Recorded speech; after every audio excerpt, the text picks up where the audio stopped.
Hello there, welcome back. Again, my name is Deidre Martinez. I'm the CEO of the Sheboygan County Chamber of Commerce. And in this forum, we are talking with candidates from District 2 in the city of Sheboygan. So welcome to John Belanger and incumbent Roberta Filicky-Peneski. Thank you both for your time today, your willingness to run and serve in this capacity. And I just appreciate that you're willing to have a conversation with me. So thank you for that. So just a quick recap. We will give each candidate an opportunity to give a 2-minute introduction of themselves. We will then go through and answer or ask a series of questions. Each candidate will have 2 minutes to respond, and then we will move forward. We do have a timekeeper in the space, so if anybody approaches their time, we will do our best to give them fair notice. So with that, thanks again. And we'll start with you, John. Introduce yourself. Tell us who you are. Well, first of all, thank you for the Chamber for hosting this event. I really appreciate the opportunity to be able to speak, answer the questions, and get my platform out and hopefully engage a lot of the voters. So thank you for that. So my name is John Belanger. I'm married. I'm married to my wife, Therese. I've been married going on 36 years now. I've got 3 children that have all been raised, adult children that have all been raised in the city of Sheboygan. I live on the northeast side, and I've lived in the same house for over 30 years. I've got 2 dogs, Barkley and Hugo. I've been a print industry executive for years, and currently I'm working for Kohler Company in hospitality.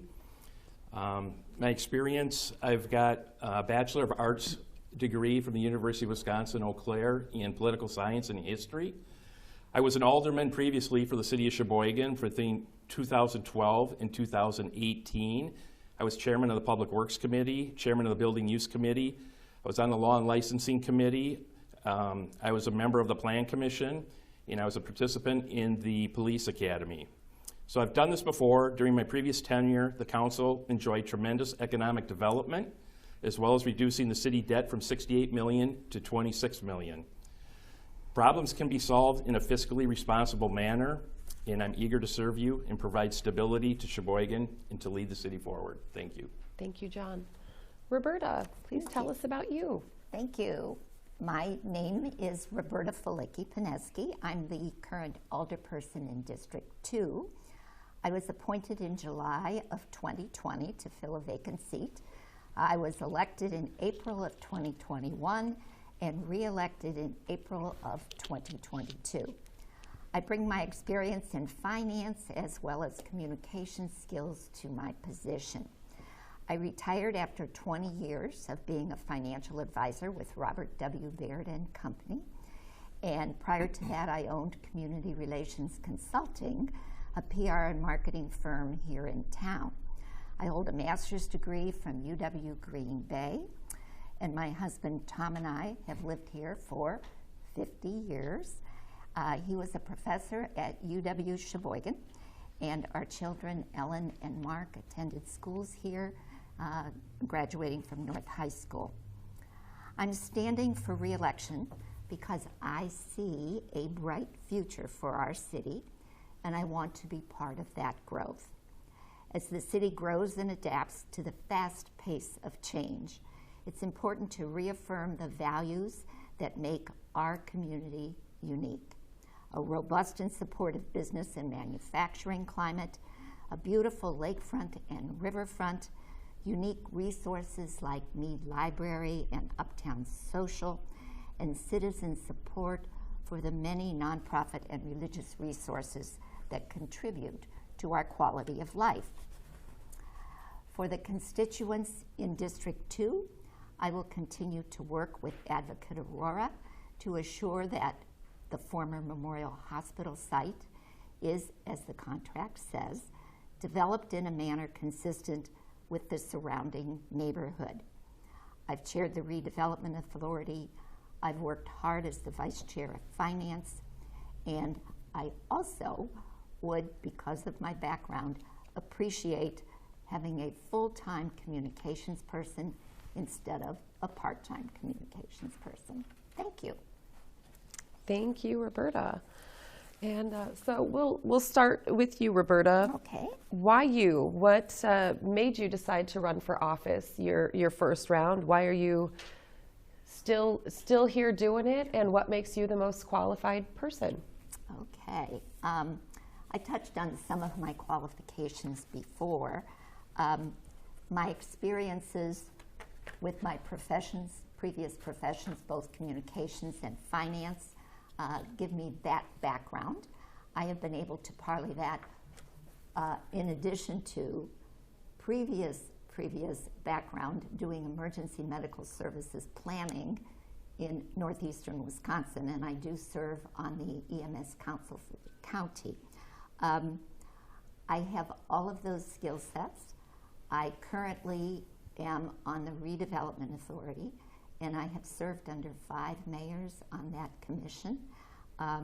It gives me a unique window to development. We process more than $3 million a year in revolving loan funds, and I'm very interested in seeing that this community develops and develops appropriately and develops so that we don't lose the quality of life that we have. So that's why I'm running. Thank you. John. Thank you. The reason I'm running for the 2nd District Alderman is because I believe that the current 2nd District Alderman is unfit to serve. She was named in a federal lawsuit for her vote to fire the previous city administrator without cause, which triggered a lawsuit. She leaked confidential information from a Common Council meeting. She was recorded using the N-word. She was censored by her peers and rebuked by the Common Council. She supported the former HR Director, Adam Westbrook, who is facing charges of child pornography and sexual exploitation of a child. And he is, in fact, in court today, I believe, and there may be some more even greater disturbing charges that are going to be pending against him. And the city employees have experienced significant turnover and uncertainty. As the vice chair of the Finance and Personnel Committee, she supported a toxic work environment for the city workers. We've also seen the unintended consequences of some of those decisions. There's numerous other lawsuits. Chad Pelishek for one, Ms. Cobb for another. There's some other pending things, I think, that are working their way through the legal system. It's been kind of a dumpster fire at City Hall, and the common denominator has been Roberta. She's been in the midst of it all, and therefore I think she's unfit to serve, and we need a change. Thank you, John. Would you like 30 seconds, I Roberta? would like 30 seconds. Okay. The majority of the lawsuits pending from Todd Wolf have been dismissed. The one with Chad Pelishek has been completely dismissed. And the recording I aired, I apologize publicly. The council did what the council needed to do. I prefer not to look backwards. I prefer to look forward and to talk about the creative, good space that we have. Thank you. Could I just reply? The majority of the charges have not been withdrawn. Some of the charges have been dropped, but the judge on the case just issued a ruling last week admonishing the city attorney's office for not disclosing information that they should have, being misleading, not living up to deadlines. And Chad Pelishek's is still going on as well. That was just ruled, Roberta, that it could move forward. So that is completely untrue. So I would just like to state that. And again, to reiterate, there are pending additional lawsuits that are pending as a result of the work environment that existed or exists right now within City Hall. Thank you. So we are going to move on now, but I promise you we are going to come back to this a little bit later in the forum. So with that, John, I'll start with you. Let's start on a positive note. What element of our city government do you believe is currently most effective, and why? I was chairman of the Public Works Committee. I think the Public Works Committee kind of touches every resident's life in the city of Sheboygan. They deal with roads, they deal with the parks, they deal with garbage. They've got the recycling center there. They deal with capital improvement projects. I was chairman of the Building Use Committee that refurbished City Hall. They were in charge of that as well. So I think that department specifically has a very large budget and touches the majority of the citizens every day and in various ways. And I think they have been running a very tight ship. I'm concerned because David Biebel announced his retirement, and so did Ryan Sasma. Both gentlemen I think highly of, and I'm a little surprised. I'm a little bit surprised, but because of this work environment that they've been dealing with, I'm not surprised that they are retiring early. Both men obviously could be working for many more years, but they chose to look at something else or, have a change of direction in their lives. But again, the Public Works Department is a fantastic organization, and I think they do a great job. Great, thank you so much, John. Roberta, what element of our city government do you believe is currently most effective, and why? I am very pleased with the advent of the current city administrator, who has a huge background in development, and that's been a passion of mine for a long time. We have just recently, the council created 4 business improvement TIF districts, tax incremental financing districts, and those districts will enable continued growth in the city.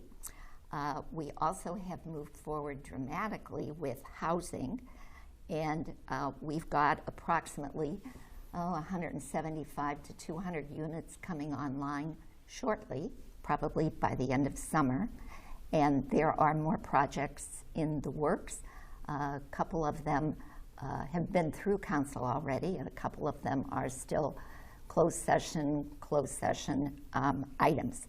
But I think we're doing the right thing. I think for years the city did not spend enough development money, did not spend enough money on roads, and did not spend enough capital improvement money.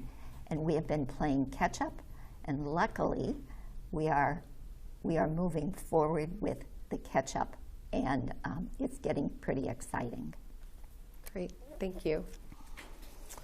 Roberta, what one part of city government would receive more attention if you are reelected into this space? I alluded to it initially. It would be communications. Currently, we have a part-time communications director. As I stand here and look at one of our communications people running the camera. But there was a study done with local communications people from the manufacturing companies and the universities around town. And their number one finding after a year was that the city should have a full-time communications director. I have a sheet that is very large because it couldn't fit on one. There are 52, at the time, there were 52 different ways that the community could access information about the city.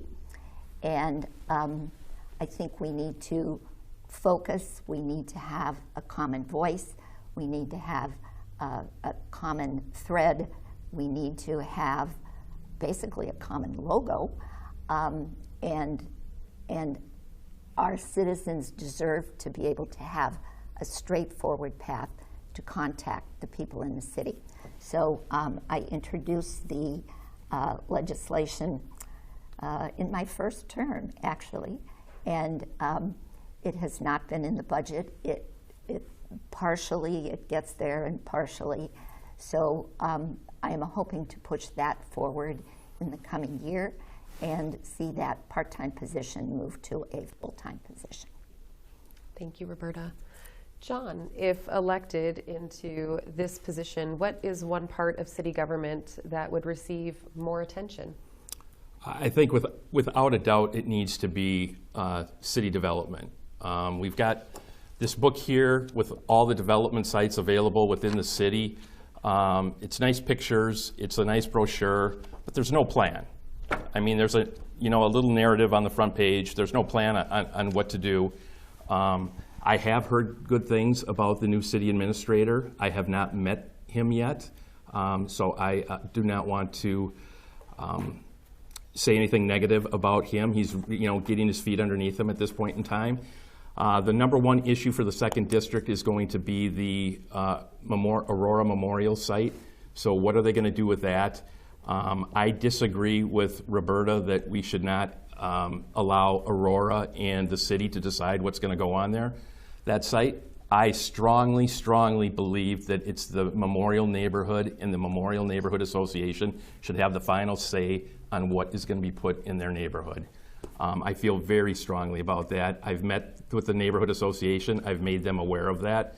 And I think there should be a consensus coming from them. I don't think it should be dictated from Aurora. I've been lied to from Aurora in the past with the whole Field of Dreams fiasco.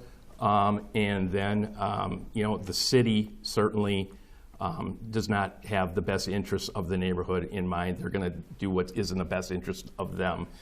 So I think that's what needs to be done. Also, the industrial park on the south side is completely empty. We're paying on the infrastructure, and I'm hearing that we're only paying interest on that debt because there's no income coming in from that. And that has been mismanaged, and there hasn't been a laser focus on the development for that either. And to conclude, I completely disagree with having a communication person full-time. I think it would be, we can use our money and resources in a lot more efficient and better ways for the citizens of Sheboygan in the 2nd District. Thank you. And that is, did you want to, Yes. 30 seconds? Okay. I would Thank like you. 30 seconds. I believe, John, that it was your council that built the industrial park on the south side. And not only do we have a new city administrator who is very enthusiastic about development, but we also have a new development director.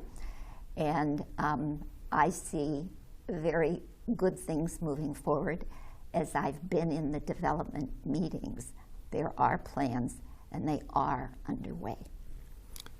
You're right. That was the council that I was on that was part of that initially created that. So thank you for saying that. But at the same time, you were the council that fired Todd Wolf without cause and had that position vacant for months and months and months and did not do anything to recruit development within that business park. So This actually leads right into the next question, so it's perfect timing. John, we'll start with you, talking about South Point Enterprise Campus and just really development and redevelopment to grow our tax base here in the city of Sheboygan. What would you do if elected into this role? What steps would you take to change the trajectory of that? Well, I would develop a very close relationship with the city administrator. I hear that he is, the majority of his time is going to be focused on development. I hope what I'm hearing is true. I hope that, that we've got the correct person in that position. But in the past, the city has been lax on development opportunities that have come into the city. They've screwed a number of them up. Number one, Viking Masick. Rick Leonard wanted to be in the city, and the city jacked him around, and he ended up moving to Oostburg. The city administrator, Hovland, when he was new in the position, met with Masters Gallery. Masters Gallery wanted to be on that south side in that industrial park, and that discussion got screwed up. He highballed them, and he basically offended Masters Gallery. Masters Gallery found out what we had for development for some other like properties within the city that were much lower cost than what he was quoted, and he said, forget it, I'm going to Oostburg as well. So there's been a lack of urgency and just not being very developmentally positive for working with developers. I know of a developer on Michigan Avenue, and she put up a new business there, and she said it was the most horrible experience ever. That she would, if she knew what she was getting into when she was dealing with the city, she would have moved it and done it somewhere else. So we need to be better at that. And again, there was a 50-home development coming forth by the Sheboygan Economic Development Corporation, and that sat on the city attorney's desk for over 3 months and was ignored and not processed the way it should have been, and they ended up going to Sheboygan Falls. So there just needs to be urgency on the part of the city, and I would make sure that that happens. Thank you so much, John. Roberta. Can you repeat the question? Absolutely. So if reelected, what will you do to support development and redevelopment to expand our tax base? And specifically thinking about that South Point Enterprise campus, which has sat vacant for several years. What would you do, or what will you do to encourage development in that area? Perfect. I think the first thing to remember is the city, the government, does not develop. The government allows other developers to develop. Developers come in, they come in because they see that they can put their money first and then hope to get money back as the development grows. So unless it pays for a developer to do a development, there's not much the city can do about it. However, we can do tax incremental financing districts, which help ease through the upfront costs, and it's pay as you go, so that the city's not out money if the development doesn't get done. And yeah, that's it. Great, thank you. And so we'll revisit another subject that we've had a little bit of time to talk about, but looking at the series of impending lawsuits, and I will point this to you first, John, relating to the HR situations. What do you believe the city and Common Council can do, or what programs could be installed moving forward to avoid similar future lawsuits if you were to be elected into this position? I think, I'm not sure what happened with the Adam Westbrook hire. That obviously went completely sideways. And from what I've heard, the other candidate that was considered was more qualified, was working in that department to begin with. She was passed over for Adam Westbrook. And, as a result of that horrendous decision, now we've got, a bunch of pending lawsuits and issues that are coming up as a result of that. So, that position is very, very important because obviously it touches all the employees of the city, and it creates the culture within the city to help, maintain a positive workforce and a positive work environment. And that has been, sorely lacking. The previous the previous HR director, Vicki Schneider, has a lawsuit against the city. So, it's just been a comedy of errors as far as that position goes. So I think you need to get that position right. And then you need to have a positive culture. And I think that starts with the department heads, all of the department heads, working together for the betterment of the city and not for their individual their goals or ideal or ideology that they want to promote within the city. So it's not hard to do. It's just you need to get the right people in place. And unfortunately, we've had the wrong people in place, and it's costing the taxpayers a boatload of money. It's unfortunate. Thank you, John. Roberta, with a series of impending lawsuits relating to HR situations within the city, what can the city and Common Council do, or what programs can be installed moving forward to avoid similar future lawsuits? Primarily, the first thing that the city does when they are looking for a higher level position, so department heads, they look at consulting and placement firms. That's where our former HR director came from a recommendation from one of those. I'd fire that firm. Thank you for your commentary. Moving forward, I think, I'm curious, John, because you talk about you'd like to do a positive look moving forward, and yet all of your commentary has been backward facing and oh, ain't it awful. Now, you left city government in 2018. I've been there since 2020. I see a very different kind of city. I see a very different kind of vision. And I don't believe that the people in this city want to hear more and more things dragged out, dragged through. Yes, we do have some issues. Yes, they are being addressed, contrary to some of your commentary. They are being addressed, and we move through it. We move through it as best we can, as fast as we can, as appropriately as we can. So that's where I'm going with. That's where I'm going with my constituency.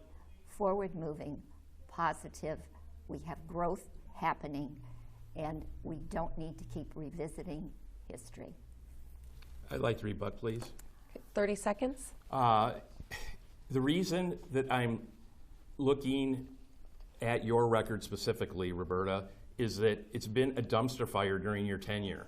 And all the lawsuits, when I was on the council, we didn't have multiple lawsuits going on with, from former disgruntled employees. That wasn't any kind of mark on my tenure when I was with the working for the city as an alderman. So that didn't happen. You being censured, you using the N-word, you voting for Todd in igniting this lawsuit, voting against him for no reason. He couldn't even. It's a cowardly vote to vote for no reason, and so I just think that I wouldn't want to look back either, based on your tenure.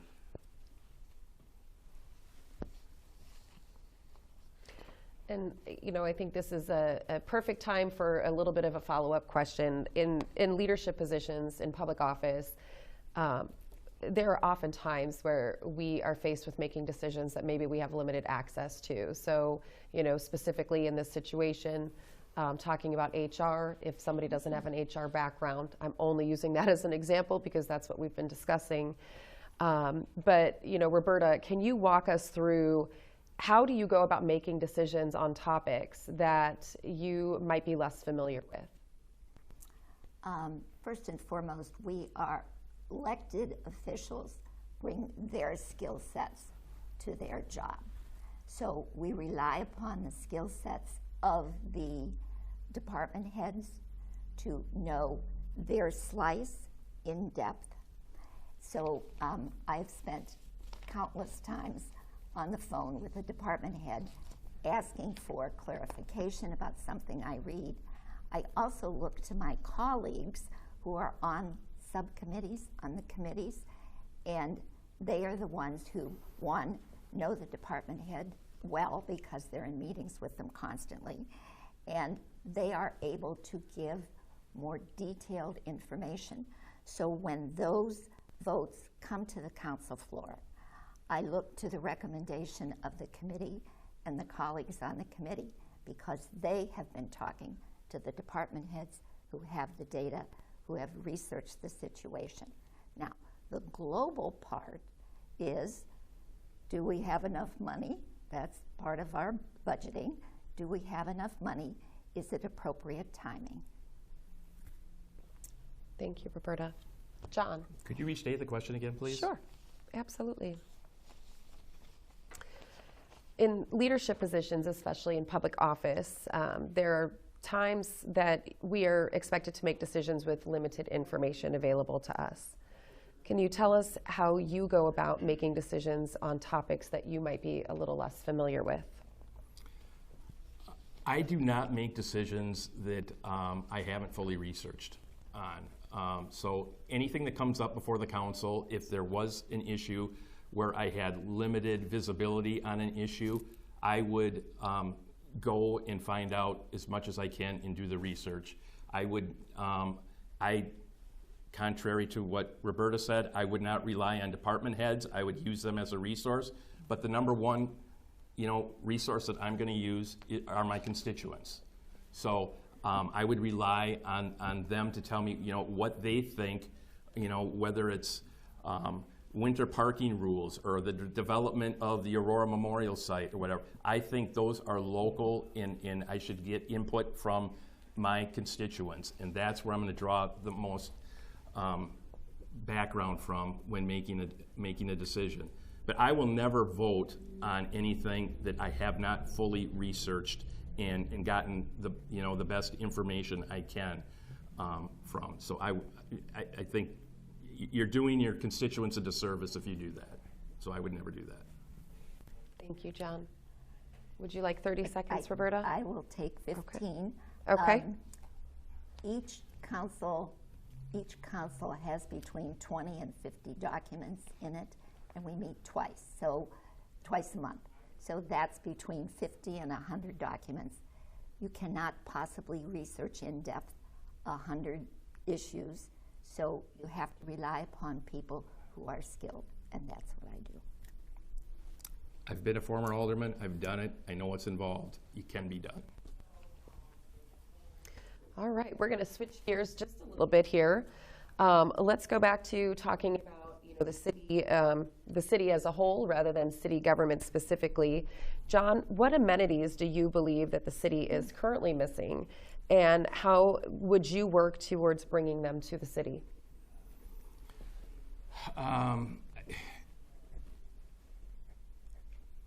I don't know what amenities we're missing specifically. I think we have some amenities that are underused, and specifically the lakefront, DeLand Park.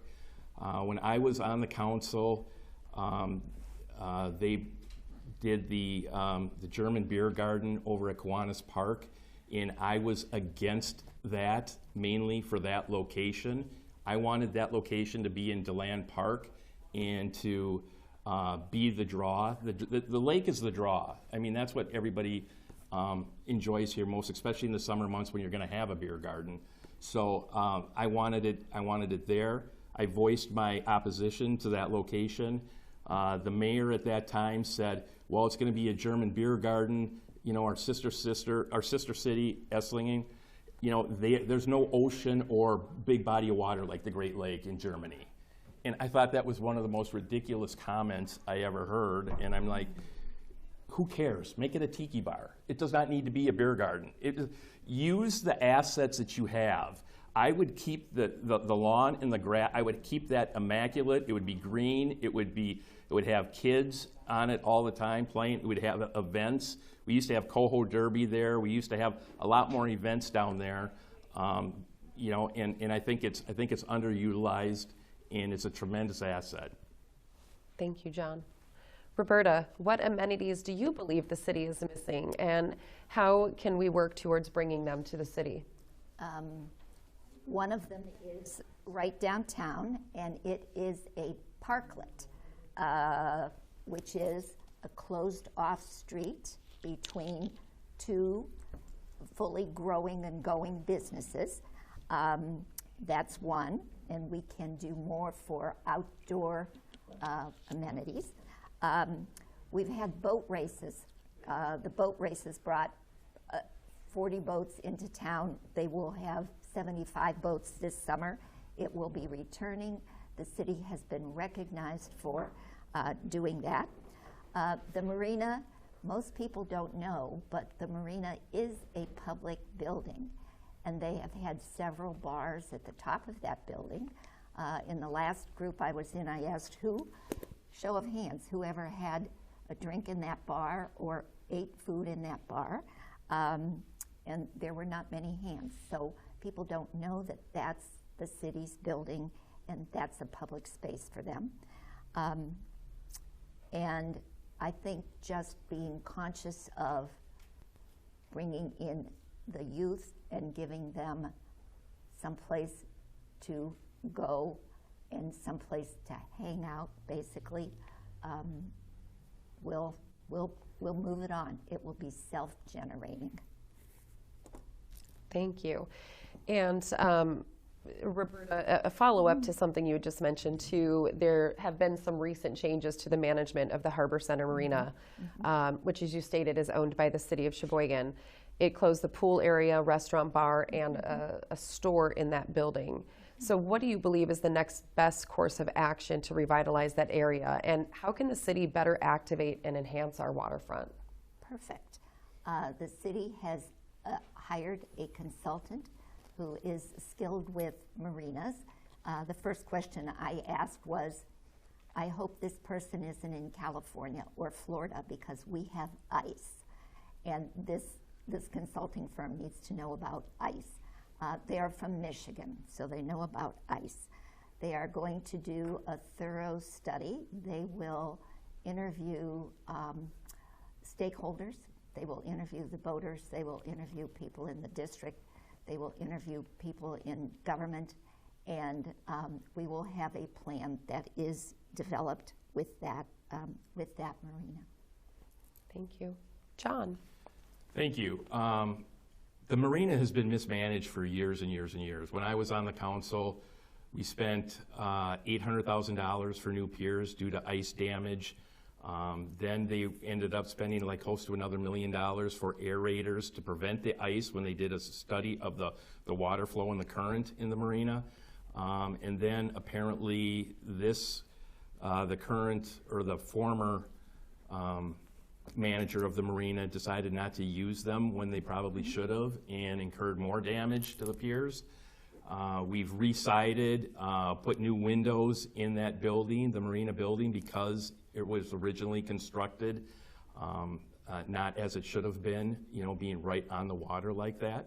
So that's all been redone. It's been a tremendous drain on the taxpayers and not a lot of benefit to the people of Sheboygan. And now the city, I don't know how they're going to manage it or what they're going to be doing in the interim between the time the study gets done and something happens to it, whatever that is. So shutting down the pool, closing the bar, closing the gift shop, the store that's there, those are all amenities that draw boaters in, and you don't have those amenities, an entity that was losing money already now is just going to be losing more money. So I think urgency is my biggest thing that we need to do. Is it needs to be addressed, as soon as we can. So I don't know what the time limits are on this study, but I would be on them to get it back to us as soon as we can to see what our options are and move forward from there. Thank you. Thanks. 30 seconds, Roberta. Thank you. The contract with the manager, and you heard one of the reasons why the contract was not renewed. They did disconnect the aerators, which caused ice buildup. And interim, there will be a manager, and yes, the pool will be closed, as will the bar and the little shop that's there. It will be closed for this season. By next season, we will likely have a new manager and a new plan for that marina. Thank you. We are getting short on time, so a couple more questions I'd like to get out. Maybe we could limit it to 1 minute if possible, and then we can give you guys an opportunity to give some closing statements briefly.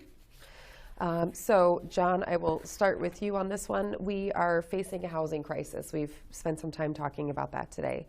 How would you, as a council member, help to facilitate meeting our housing needs? Well, again, I think it goes back to working with the Sheboygan Economic Development Corporation, working with developers, being more developer-friendly, being proactive, being timely in our responses to developers and development opportunities. That hasn't been the case in the past. I mentioned the Sheboygan Falls development that has 50 homes in it. They wanted to be in Sheboygan. I've talked to the director of the Sheboygan Economic Development Corporation, and they ended up, he just begged Sheboygan to get back to him the information he needed. The developer wanted to be in Sheboygan, and there was a lack of urgency from the city attorney's office, and that opportunity went to another community. It's unfortunate, but there needs to be urgency, and when we get opportunities like that, we can't have them just go somewhere else because we're lazy and we don't want to take care of it in a timely manner. Thank you, John. Roberta. Can you repeat it? In talking about our housing crisis, how can you as a council member help to facilitate meeting our housing needs? We currently we do work with the SCEDC. I have been in several meetings when the executive of the SCEDC has been in meetings with me. We have developed an undeveloped piece of property on the south side that the city purchased, and there is a proposal for 1,900 housing units in that 250-plus acre area. We've got 73 new housing projects coming online this summer, likely by the end of the summer, and we have another 250 that are in process development-wise. I am always puzzled when I hear my opposition say we aren't doing anything with development. So that's what's happening. Talk to the chief of the Sheboygan Economic Development Corporation. He will be able to tell you all the details. And so as we continue to talk briefly about the housing crisis in Sheboygan, and Roberta, I'll have you start us off this round. I would be remiss if we did not talk a little bit about the short-term rentals or vacation rentals. Where do you stand on short-term rentals, and are you aware of how this is affecting the local area? Yes, I am aware of how it's affecting the local area. And at last tally, there were over 250 houses that were not occupied. We authorized that we did a study of vacation rentals, et cetera, and we came up with 250, and that was a while ago, so there may be more. For every house that is not occupied by someone who lives and works in this community, we are losing out. So we need to, within the restrictions of state law, which does restrict us, we need to be able to negotiate a way to curtail or at least put bumpers around what's happening with our housing stock. Thank you. John. Thank you. I attended a landlord meeting about a month and a half, 2 months ago, and one of the questions I asked at that meeting was what percentage of the homes in Sheboygan are rental properties. And there's 16,000 homes within the city of Sheboygan, and the answer I got was 64%. So to me, that's a staggering number. Your question is specifically for the unoccupied or the Airbnb or the VRBOs, that type of situation. We can't really regulate based on state law, what people can and can't do with their own properties. What we can do is make neighborhoods more attractive to be owner-occupied. Roberta and I are fortunate in the 2nd District. Most of the homes in the 2nd District are owner-occupied, and we don't have the short-term rental issue. But I realize that it is an issue. Thank you. So as we are at time, I will give you guys a minute apiece to maybe say any last thoughts that you would like voters to know about you as they are heading to the polls. So John, we'll start with you. Thank you. Again, I appreciate the opportunity. This has been a fantastic forum. The questions were great, so thank you for that. So again, the reason I'm running is because I believe the 2nd District current alderman is unfit for the position. I've got the experience. I know what's going on with the city. I follow it very, very closely. I've got excellent contacts within the city, and I think that we can turn this thing around and take it from a position of chaos, dysfunction, and literally a dumpster fire, and make it into something that is outstanding and something that the citizens of the 2nd District and the city as a whole would be proud of. And I would like to ask for your vote. Thank you. Thank you, John. Roberta. Thank you. Just like to do a correction. According to the census, 40% of the homes in Sheboygan are rentals. That's not what we were told. You were at that meeting. Thank you, John. Under prior leadership, the city was not moving forward. There was a false sense of let's save money. Our streets did not get paved. Our capital improvements did not get done.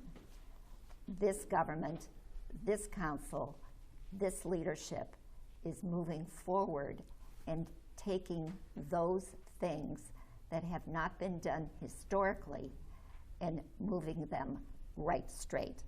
I am also puzzled by how much John knows about development when I sit on the redevelopment authority, and I am at council.